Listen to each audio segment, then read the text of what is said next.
final da ditadura militar, em específico sobre o governo do ex-presidente e general Ernesto Geisel, este que assumiu a presidência do Brasil entre os anos de 1974 a 1979. Iniciaremos hoje com uma entrevista feita pela nossa repórter Camila Francini, juntamente à professora de História Ângela Teis. Camila, é com você. Bom dia! Hoje estamos aqui com a nossa convidada, professora Ângela Teis. Nosso objetivo é compreender como foi o governo do general Geisel entre os anos de 1974 e 1978. Bom dia, obrigada pela pergunta. Comentar o regime militar, nós não podemos esquecer que estamos dentro da Guerra Fria. O governo Médici foi o governo mais duro, e quando Geisel assumiu em 1974, ele veio com uma proposta: a democracia no Brasil vai voltar a ser lenta, gradual e segura. O objetivo desse termo lenta era evitar que o socialismo se instalasse no Brasil. Afinal, haviam as células que tinham interesse de instalar o socialismo no Brasil. Lenta era que os partidos políticos voltariam gradativamente a fazer parte da democracia brasileira. E segura acima de tudo, né? Porque se vivia dentro da Guerra Fria. Então, nesse contexto, o governo Geisel foi bem importante. É o momento, então, que o governo brasileiro começa a preparar o retorno dos partidos políticos, que se formam em 1978, vários partidos políticos, aquela arena IMDB que havia dentro do regime militar, não perdendo espaço. E aí nós temos o retorno também a partir de 78, o fim do governo Geisel, que iniciou com esse processo de abertura dos presos políticos. Então, nesse sentido, foi um momento bem importante para o retorno da democracia. Muito obrigada, professora. Obrigada a você, dispõe sempre. Muito obrigada, Camila Francini e professora Ângela. Essa entrevista foi muito importante para nós.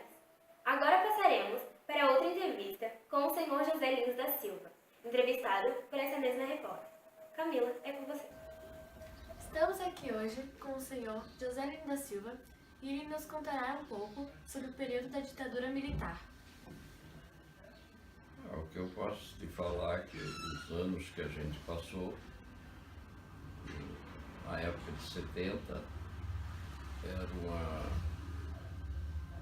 era tranquilo a vida para as pessoas, era seguro, não tinha problemas, só quem arrumava problemas com os militares é que ia se incomodar, né?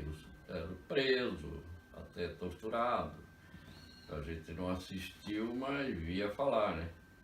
Mas outras pessoas que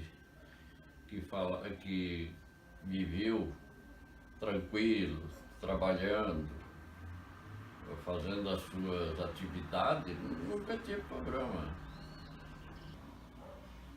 Muito obrigada.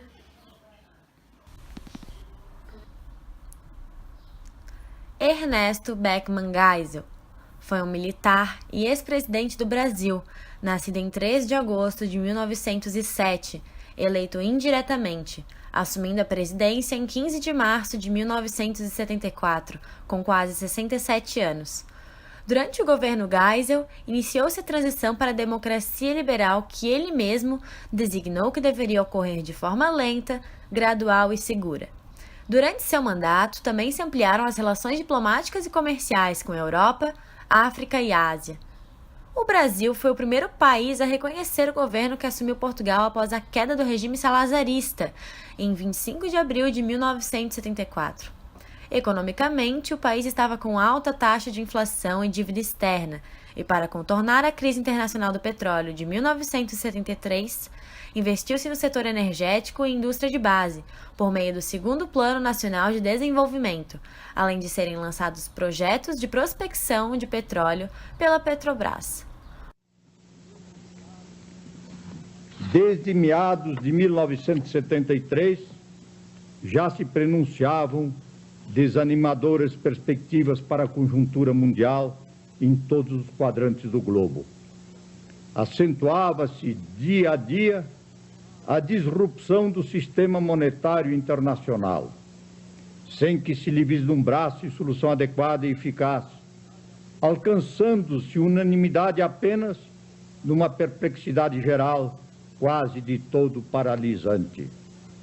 Os preços de matérias-primas e outros insumos essenciais, e, sobretudo, os do petróleo e seus inúmeros derivados, começaram a disparar, jogando para o alto as curvas de custo dos produtos intermediários e finais. O governo de Geisel também foi muito marcado por greves dos operários do ABC Paulista e pelo destaque do sindicalista Luiz Inácio da Silva, mais comumente conhecido como Lula, no ano de 1979. Ernesto também teve como feito em seu governo participação em grande parte da construção da hidrelétrica de Itaipu, que é líder mundial em produção de energia limpa e renovável. Após a presidência, passou a viver em um apartamento no bairro do Leblon, residência na qual morou até sua morte em 12 de setembro de 1996. Ernesto Beckmann Geisel morreu aos 89 anos de câncer generalizado.